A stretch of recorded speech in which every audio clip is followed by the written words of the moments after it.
Tu es le seul et l'unique dans ton genre. Tu es assis sur ton trône, imperturbable. Merci de nous honorer encore de ta présence. Toi qui es fidèle. Seigneur, mes genoux à terre, je te prie, oh Dieu, fais du bien à quelqu'un ce soir. Que ta présence fasse du bien à quelqu'un ce soir. Au nom de Jésus. Ainsi j'ai prié. Et quelqu'un m'aide à célébrer mon Dieu, mon roi, mon Père. Alléluia. Gloire au Seigneur. Praise God. Praise God. Gloire à Dieu. Merci beaucoup, chorale. Let my God bless you. Que mon Dieu vous bénisse. Alors je profite du fait que nous sommes debout pour nous inviter à lire la parole de Dieu. Le psaume chapitre 23. Psaume chapitre 23, un texte que nous connaissons certainement. Psaume chapitre 23.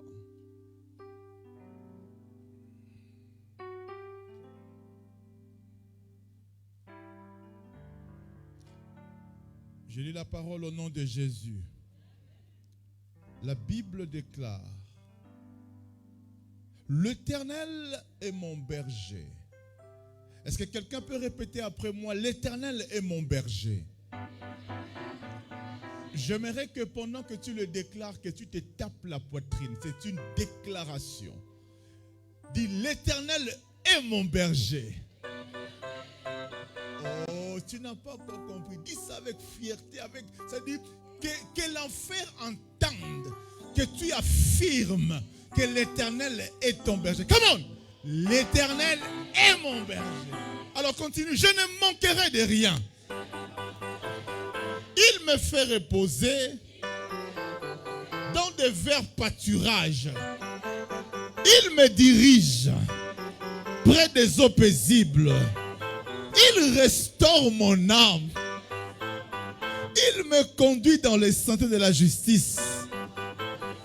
À cause de son nom. Quand je marche dans la vallée de l'ombre de la mort, je ne crains aucun mal, car tu es avec moi.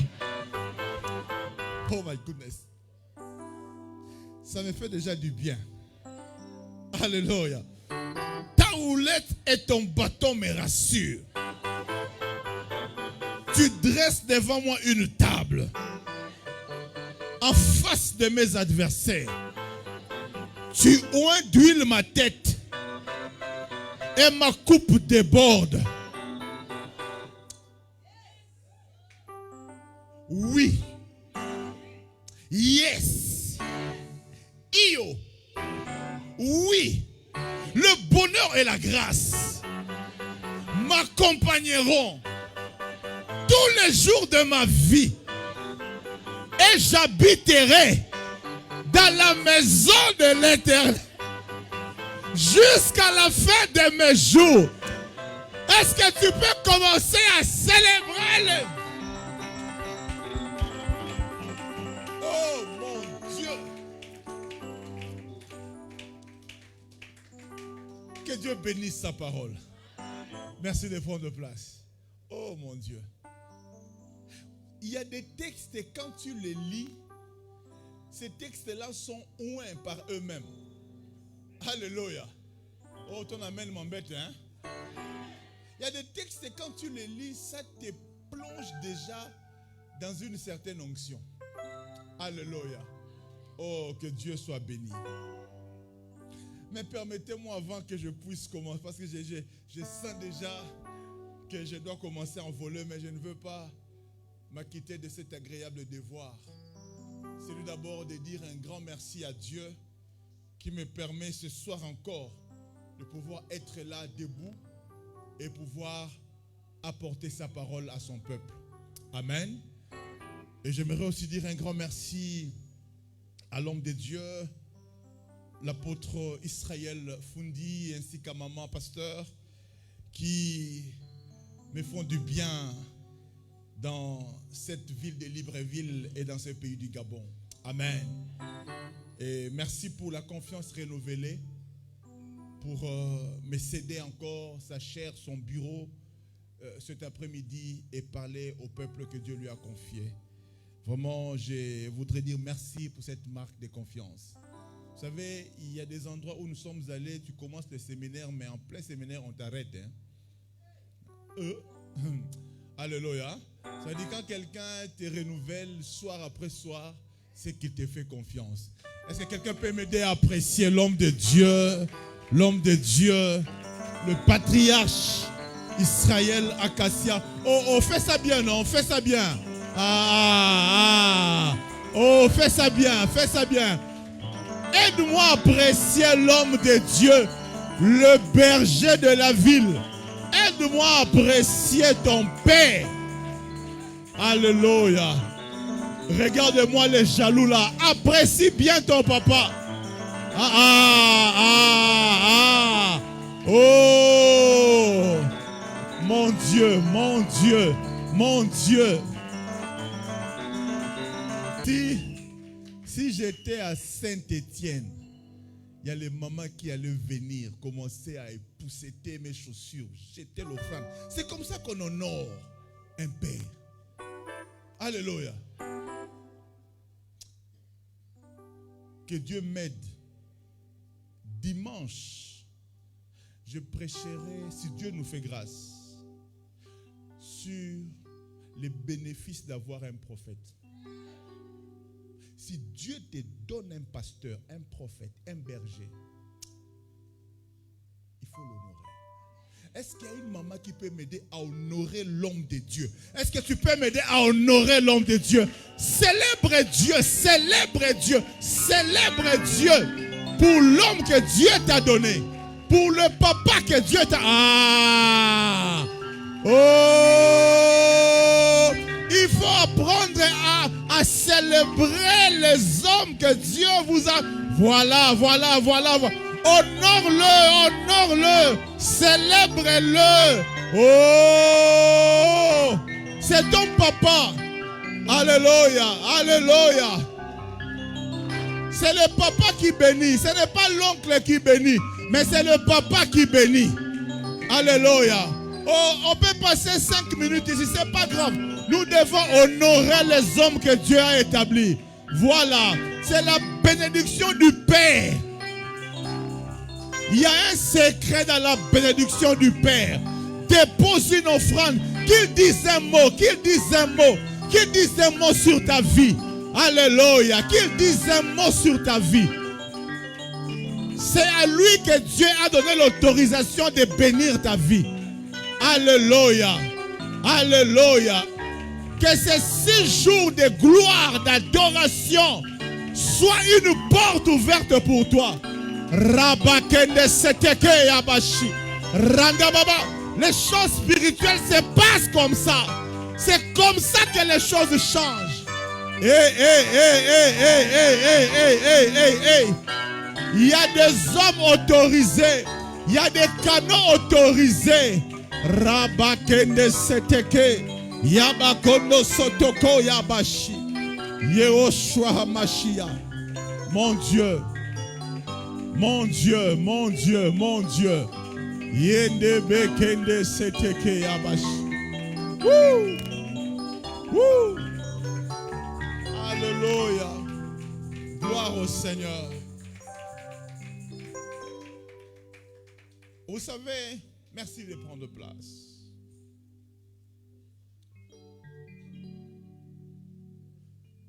Le Saint-Esprit est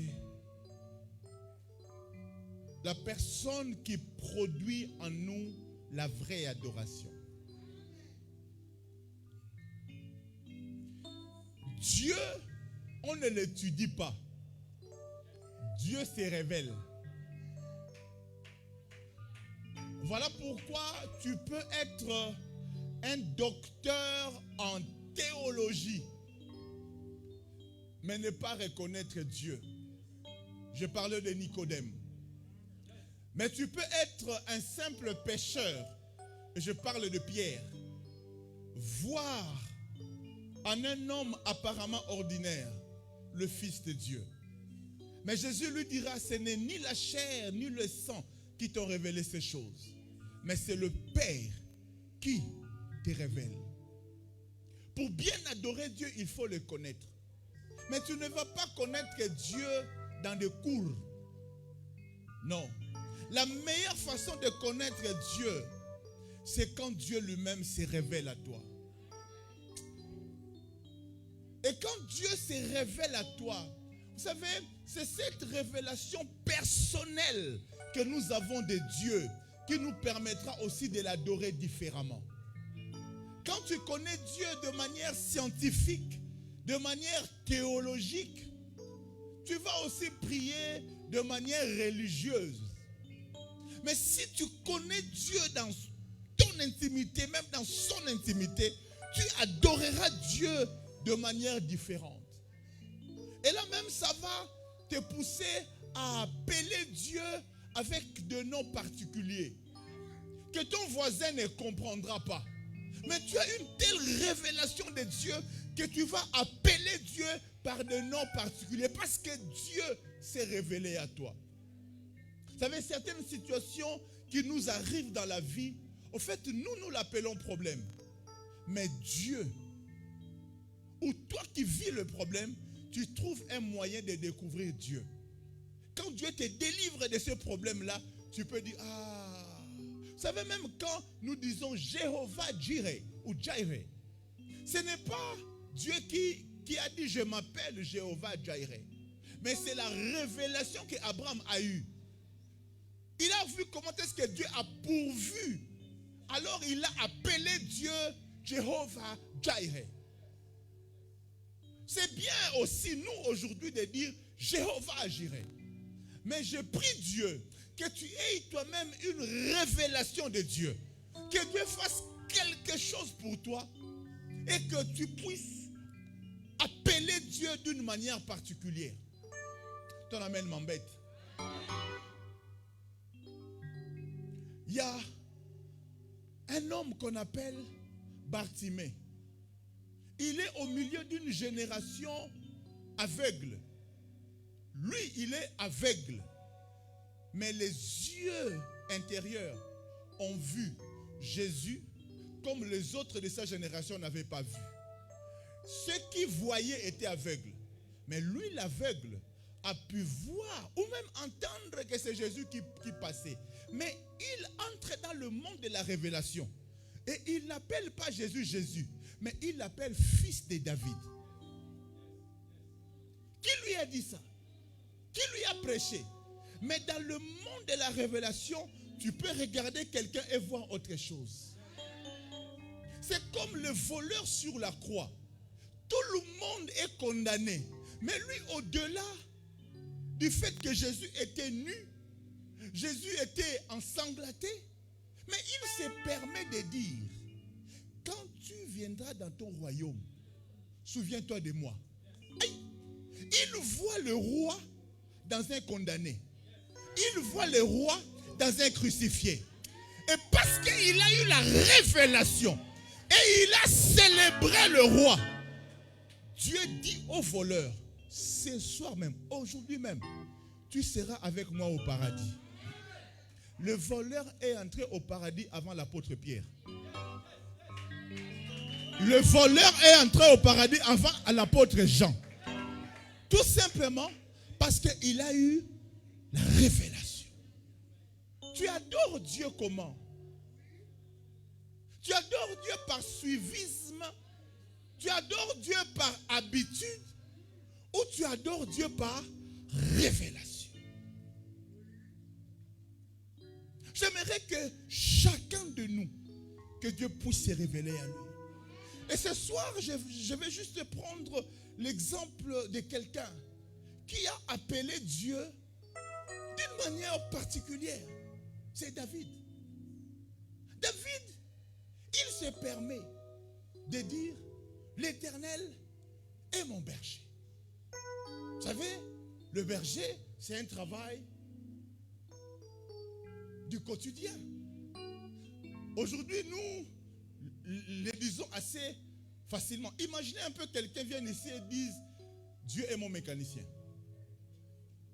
Nous tous, on ne comprendra pas, mais pourquoi il dit ça? Mais David, c'est pourquoi est-ce qu'il est arrivé à affirmer que l'Éternel est mon berger. Or, celui qui dit ça lui-même est un ancien berger. Lui-même, c'est un berger. Alléluia. Et il regarde. Au fait, c'est que lui, il faisait par rapport à ses brebis, tout ça. Il se rend compte que, mais Dieu fait la même chose pour moi. Donc, il va jusqu'à affirmer que l'Éternel est mon berger. C'est que nous disons Jéhovah Roi. Dis après moi Jéhovah Roi. Ou tout simplement l'Éternel mon berger. L'Éternel mon berger, pourquoi? Alors que lui-même il était berger. C'est-à-dire l'affirmation qu'il fait ou la déclaration qu'il fait en disant l'Éternel est mon berger. Parce qu'il se rend compte déjà que le berger n'est pas celui qui se repose toujours. Vous savez, quand tu es une brebis et que tu as un berger, ce n'est pas la brebis qui se préoccupe de quoi il mangera. Mais c'est le berger qui se préoccupe de quoi la brebis mangera. C'est-à-dire, quand la brebis même se repose, le berger, il pense déjà, mais demain je vais les amener où? C'est-à-dire, les bergers, quand toi tu dors là, lui il cogite. Mais demain ils vont manger. Il cherche le bon pâturage. Où est-ce que je vais les amener? Yaya, j'aimerais dire à quelqu'un, quand Dieu est ton berger, ce n'est pas toi qui dois te préoccuper du lendemain. C'est lui qui se préoccupe de ton lendemain. Quand l'Éternel est ton berger, ce n'est pas à toi de te déranger. Vous savez, quand l'Éternel est ton berger, ce n'est pas toi qui cherches les choses, mais c'est lui qui cherche les choses pour toi. Vous savez que David n'a jamais cherché la royauté, mais c'est la royauté qui est venue chercher David. J'aimerais dire à quelqu'un, il y a des choses qui vont venir te chercher. Parce que tu adores Dieu, il y a des choses que tu ne chercheras pas. Il y a des choses qui viendront te chercher. J'aimerais prophétiser sur quelqu'un. J'aimerais te dire que parce que l'Éternel est ton berger, il y a des choses qui vont venir te chercher. Il y a des mariages qui vont venir te chercher. Maman, il y a des dossiers qui vont venir te chercher. Vous savez, je suis tellement respectueux du sacerdoce que je respecte l'office et je reste dans ce qu'on m'a demandé de faire. Je développe l'onction de l'enseignant qui est à moi. Mais parfois, je sens le prophétique monter. Je suis en train de caler ça seulement, de caler ça. Alléluia. Parce que je veux respecter les cadres où on m'a mis. Alléluia. Quand Dieu est ton berger, ce n'est pas toi qui te préoccupes, je vais manger quoi, non. C'est lui qui se préoccupe de toi. Donne-moi un bon amen, non? La Bible dit même dans le psaume 127, en vain vous vous levez, levez-vous matin, vous couchez tard et mangez le pain de douleur. Il en donne autant à ses bien-aimés pendant leur sommeil. Quand Dieu est ton berger, il se préoccupe de toi. Il se préoccupe de ton bien-être. J'aimerais dire à quelqu'un, malgré tous ces changements qui se passent, reste calme. Je dis reste calme. Toi, continue seulement à adorer Dieu. Ton berger est en train de préparer des choses pour toi. Je dis ton berger, ton papa est en train de préparer des choses pour toi. La Bible, on nous parle de Jacob qui est parti épouser une femme qu'on appelait comment? Elle s'appelait comment? Rachel. Jacob est parti prendre une femme qu'on appelait Rachel. Elle a vu Rachel. Elle est tombée amoureuse de Rachel. Mais seulement dans la coutume, il n'était pas bon que la petite sœur aille avant la grande sœur. Ce n'était pas possible. Mais Jacob ne savait pas ça. Il a travaillé 7 ans. Et comme la coutume savait que ce n'était pas bon signe, si on mariait la petite sœur avant toi. Donc Léa, la grande sœur, parce que la Bible dit que les hommes de la Bible étaient de la même nature que nous, non? C'est-à-dire les Congosa là, eux aussi faisaient ça. Hein? Les Matongi, les commérages. C'est-à-dire quand les gens sont venus pour fêter que Rachel s'est mariée, les femmes aussi, sous les femmes là, Léa vraiment, célibat. Léa la grande sœur, on ne la marie pas. Célibat. En plus de ça, Léa avait un autre problème. Léa, la Bible dit, elle avait des yeux délicats. Chez nous, on dit des yeux 5 heures. Ça veut dire des yeux bizarres. Mais quand on parle de Rachel, on dit Rachel était belle. Quand la Bible dit tu es belle. Oh, donne-moi un bon amen, non? Ça dit, on dit la beauté est relative. Il y a des beautés relatives, c'est vrai. Mais il y a des beautés absolues. Ça dit, il y a des gens, tu la vois. Non, elle est belle. Oh, donne-moi un amen. Il y a des gens, tu la vois, elle est belle. Je me rappelle même une fois là, il y a un frère qui se promenait avec sa femme. Et puis il y a une belle femme qui passe. Beauté est beauté. L'homme regarde. Et l'homme retourne la femme dit. Parce que même la femme elle-même a compris que non, ça c'est Kamuna, ça c'est autre chose. La Bible dit Rachel était belle. Mais Léa, on dit, elle avait des yeux bizarres. Tu vois des femmes, elles regardent comme ça, on ne sait pas où elles regardent. Maintenant, en plus de ça, on vient encore marier la petite sœur. Parfois, Léa allait vers son papa Laban pour dire, papa, mais qu'est-ce que j'ai fait à la vie? Dieu m'a déjà donné des yeux bizarres. Maintenant encore, quelle honte. La petite sœur vient se marier avant moi. C'est papa. Mais ce que Léa ne savait pas, c'est que papa avait un plan. Mais le succès du plan de papa dépendait de son silence. C'est-à-dire papa avait un plan. Mais seulement s'il dévoilait le plan trop avant, le plan allait échouer. Jacob allait savoir qu'on est en train de lui tendre un piège. Mais même quand parfois papa voit Léa pleurer, parfois papa veut parler, mais il ne peut pas parler parce que son plan, la réussite de son plan dépend de son silence. Je te parle du silence du Père. Parfois Dieu ne parle pas, ne prophétise pas. Ce n'est pas qu'il ne se préoccupe pas de toi, mais parfois il doit rester silencieux. Mais le silence de Dieu ne veut pas dire l'inactivité de Dieu. Même s'il est silencieux, mais il agit. Je vous ai parlé d'adorer Dieu. Et lui, il commence à faire. Mais toi, continue à adorer. Léa continuait à travailler. C'était quand même le mariage de sa sœur, non? Si elle ne faisait rien, on allait dire, sorcière encore. Il y a sa sœur qui s'est mariée, elle ne fait rien. Elle devait quand même s'occuper, malgré elle. Mais ce qu'elle ne savait pas, c'est que papa avait un plan. Dis à ton voisin, mon papa a un plan. Mais affirme ça avec foi. Dis, mon berger a un plan. Quand moi je dors là, lui il recherche ce qui doit m'appartenir. Alors le soir, dis après moi le soir. Dis ça bien le soir. Viens ma fille, viens.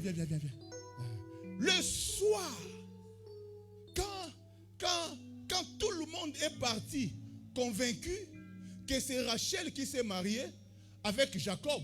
C'est maintenant le soir que papa arrive. Au lieu de prendre Rachel, elle va prendre Léa. Elle dit à Léa, bon, c'est toi maintenant qui vas aller entrer dans la chambre de Jacob. C'est toi qui vas devenir la femme de Jacob. Léa dit à papa, papa, tu t'es trompé. Ce n'est pas moi. Le mariage a été organisé pour Rachel. Papa dit, je sais. Mais c'est moi qui décide. J'aimerais dire à quelqu'un que c'est ton papa qui décide. C'est ton papa qui décide. C'est ton papa qui décide. Et Léa a dit, mais papa, qu'est-ce que les gens vont dire? Les gens vont dire que j'ai fait les mosinzo à ma soeur. J'ai fait virunga à ma soeur. J'ai fait coup d'état à ma soeur. Mais papa dit, s'ils diront, qu'ils disent. S'ils parlent, qu'ils parlent. S'ils vont critiquer, qu'ils critiquent. S'ils vont congasser, qu'ils congassent. Je m'en fous.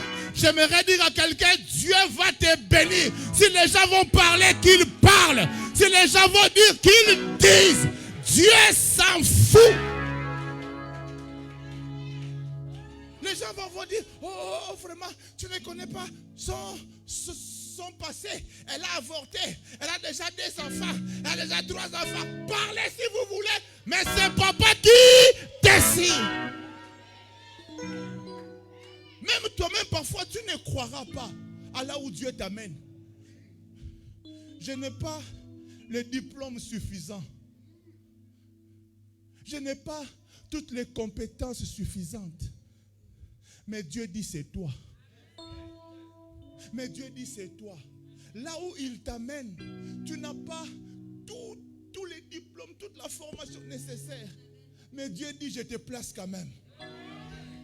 Dieu dit, Dieu dit je te place quand même.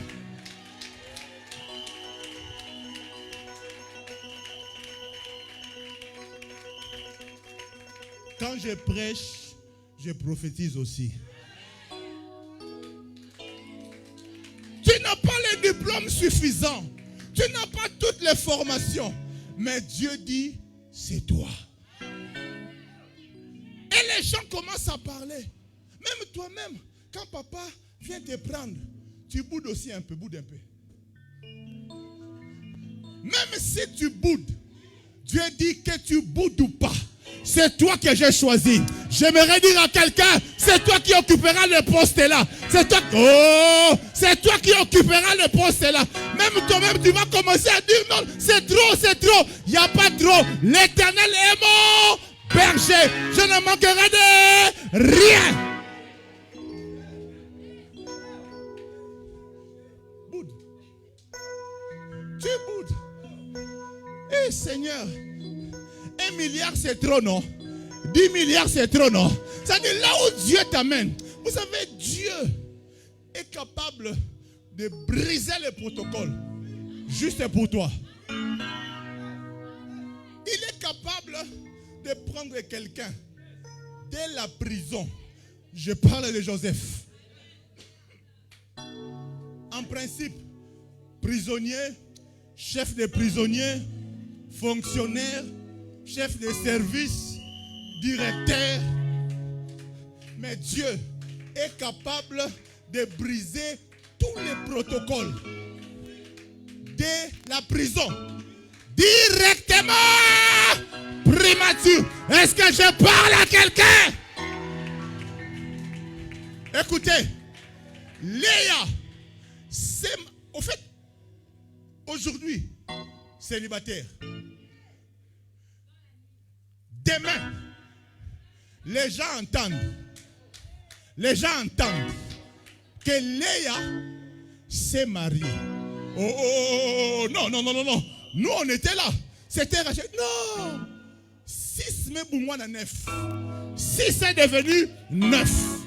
Les gens entendent que ce n'est pas Rachel qui s'est mariée, c'est Léa. Mais laisse-moi t'aider. Donc, Léa s'est mariée sans fiançailles. Léa s'est mariée sans fiançailles. Léa s'est mariée sans cérémonie. Léa s'est mariée sans robe de mariage.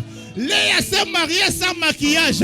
Léa, j'ai dit Léa s'est mariée avec brusquerie. Je vois quelqu'un qu'on est en train de nommer sans préparation. Je vois quelqu'un qu'on est en train de placer sans préparation. Les gens vont seulement entendre. Les gens vont seulement entendre.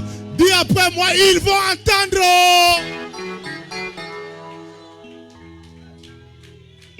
Baroyoga sango. Oh, je prophétise sur quelqu'un. Tu seras là à 20h. Ici, le journal, ça passe à quelle heure? 20h. Tu seras là à 20h. On ne t'avait même pas informé. Tu entends seulement décret présidentiel numéro 20 000. Oh, il est nommé. Il est nommé. Il est nommé, mon Dieu. Hier, tu étais chômeur. Aujourd'hui, tu deviens administrateur. Hier, tu étais célibataire. Aujourd'hui, tu te retrouves marié, préparant le voyage pour les États-Unis. Enfin, fais ça. Il y a des choses que Dieu fait en un instant. Tel que je suis là, comme un prophète, je déclare qu'il y ait un changement brusque dans ta vie. Quand l'Éternel est ton berger, c'est lui qui cherche.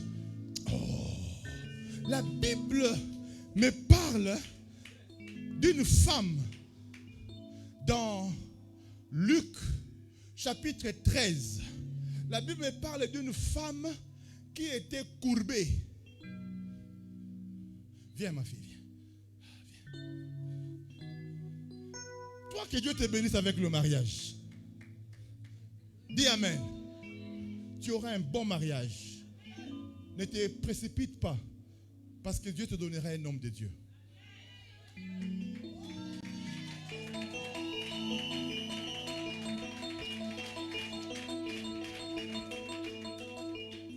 La Bible dit, la femme était courbée pendant 18 ans. Courbe-toi.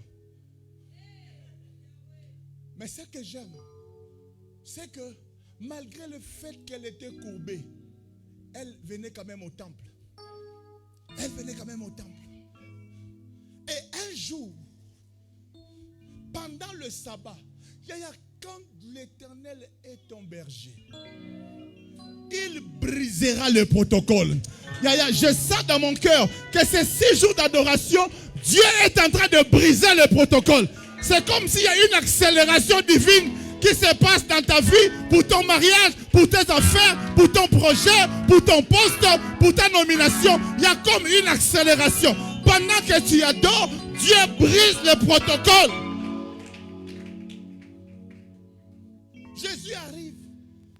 La femme était derrière. Et la Bible dit, Jésus l'appelle.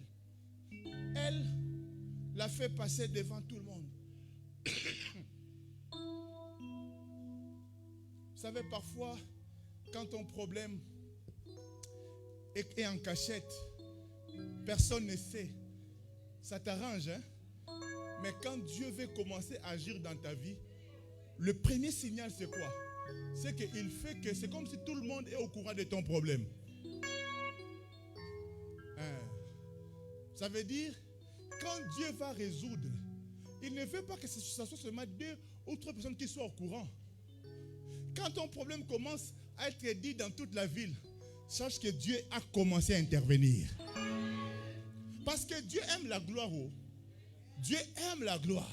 C'est-à-dire, quand il va agir, il ne veut pas que ce soit seulement 5. Non, il veut que tout le monde sache que tu étais aveugle. Maintenant, tu vois. Dieu l'appelle. Et Jésus, Nanko, sciemment, il lui impose les mains le jour du sabbat. Et les gens commencent à dire, mais vraiment, s'il fait un miracle, qu'il fasse un autre jour, pas le sabbat. Jésus dit, il s'en fout. Il dit, cette fille, c'est une fille d'Abraham. Est-ce qu'il y a des filles d'Abraham ici? Est-ce qu'il y a des filles d'Abraham ici? Il dit, le diable l'a retenu pendant 18 ans. Yaya, tu peux être dans la présence de Dieu. C'est dur. Dieu te voit. Si tu restes dans la présence de Dieu, un jour, quand tu ne t'attends pas, quand tu dis je vais seulement comme d'habitude, mais il y a un jour, dis-moi, il y a un jour, Jésus vient. il prie pour la fille.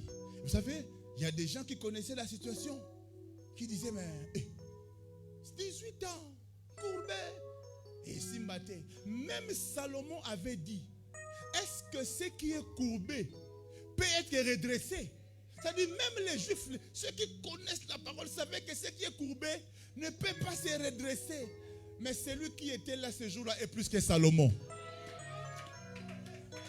Dans la sagesse de Salomon, ce qui est courbé ne peut être redressé. Mais celui qui était là est plus que Salomon. Il y a celui que nous adorons ici. Il est plus qu'Abraham. Il est plus que Moïse. Il est plus que Salomon. Il est plus que David. C'est le roi des rois. Le Seigneur des seigneurs. Il s'agit de Jésus.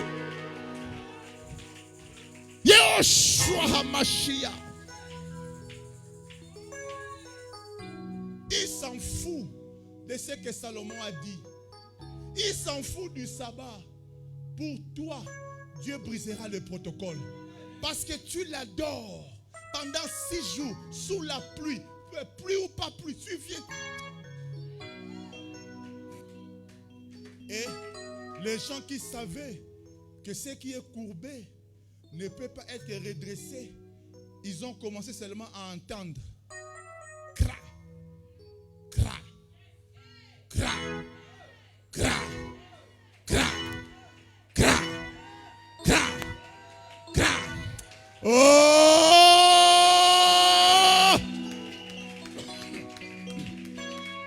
Tu sais, quand les gens ont entendu le premier crack, ils ont dit, ah, elle va s'arrêter là. Elle entend encore crack. Ils entendent encore crack. Et puis, à un certain moment, Dieu dit non, ça va prendre trop de temps. On va seulement accélérer ça. Ils entendent seulement crack, crack, crack, crack, crack, crack, crack. Elle revient debout. Vous savez, parfois le miracle est un processus. Le premier jour où tu es venu adorer Dieu, il y a eu un crack. Deuxième jour, il y a eu un crack. Troisième jour, il y a eu un crack. Quatrième jour, il y a eu un crack. Ne néglige pas les cracks. Ne néglige pas les cracks. Parfois, il faut apprendre à adorer Dieu juste pour le premier crack. Quand tu entends le son du crack, Dieu a commencé. Quand on vient dire à Élie, j'ai vu juste la pluie comme une pomme. C'est ça. Apprends à voir Dieu. Apprends à voir Dieu. Vous savez, quand je te regarde, tu n'es pas encore là où Dieu veut que tu sois. Mais quand je te regarde, j'entends déjà. Tu n'es pas encore marié, mais tu sens déjà que la situation a changé. Quand tu marches dans la rue, tu n'étais pas psiable. Quand tu marchais, tu n'étais pas dragable. Mais tu sens déjà qu'il y a une dragabilité qui est sur toi. C'est-à-dire, c'est déjà un premier. Tu ne marches pas encore très bien. Non, tu n'es pas encore complètement debout. Les gens peuvent dire, mais oh non, mais être fonctionnaire, c'est quoi? Non, je suis entré comme fonctionnaire. C'est seulement un premier. Mais parce que je continue à adorer Dieu, il y aura encore un deuxième. Yaya, peu importe comment est-ce que tu entres. Parce que pour Dieu, le plus important, ce n'est pas comment tu entres, mais c'est comment tu sortiras. David est entré dans le champ de bataille comme un garçon de course. On l'a envoyé seulement pour aller donner du pain à ses frères. Il est entré comme un garçon de course, mais il est ressorti comme un héros. D'ailleurs, peu importe la manière dont tu es entré, chez nous on dit, Ezaka Ekoteli. c'est seulement la manière d'entrer. Mais ce n'est pas la manière d'entrer qui est importante. Mais c'est la manière de sortir. Dis à ton voisin, écoute Élie. Dis-lui l'onction de 6 jours d'adoration. Va aussi me donner l'onction de Biméli, de la sortie. Tu sortiras de ces 6 jours bénis. J'ai dit, tu sortiras de ces 6 jours bénis. J'aimerais te dire, même si tu entends seulement clac, bénis Dieu. Commence déjà à danser. Parce que ce que Dieu commence, il l'amène toujours à la perfection. Dieu n'est pas le Dieu des inachevés. Quand Dieu commence, il termine. Est-ce que depuis qu'on a commencé, quelqu'un a déjà entendu clac? Ce n'est pas encore complètement ça. Mais parce que tu as déjà entendu, je commence déjà à louer le Dieu qui a permis que j'entende.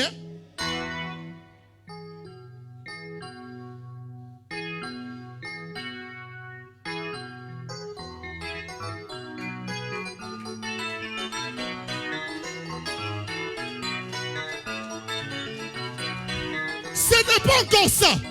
Mais pour ce que j'ai déjà, je n'attends même pas le reste. Je commence déjà à danser. Parce que... Oh,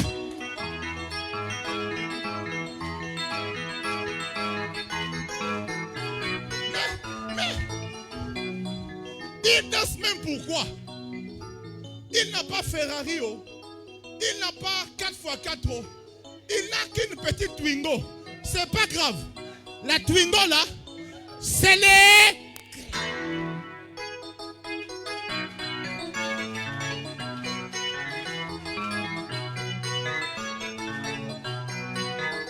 Et maintenant, quand les gens disent, mais il danse pourquoi? Il sert Dieu pourquoi? Il continue à se sacrifier pourquoi? Eh? Moi j'ai entendu.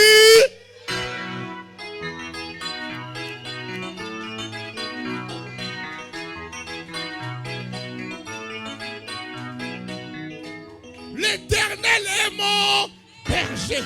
Je ne manquerai de rien. Que mon Dieu te fasse entendre. Crac! Que mon Dieu te bénisse.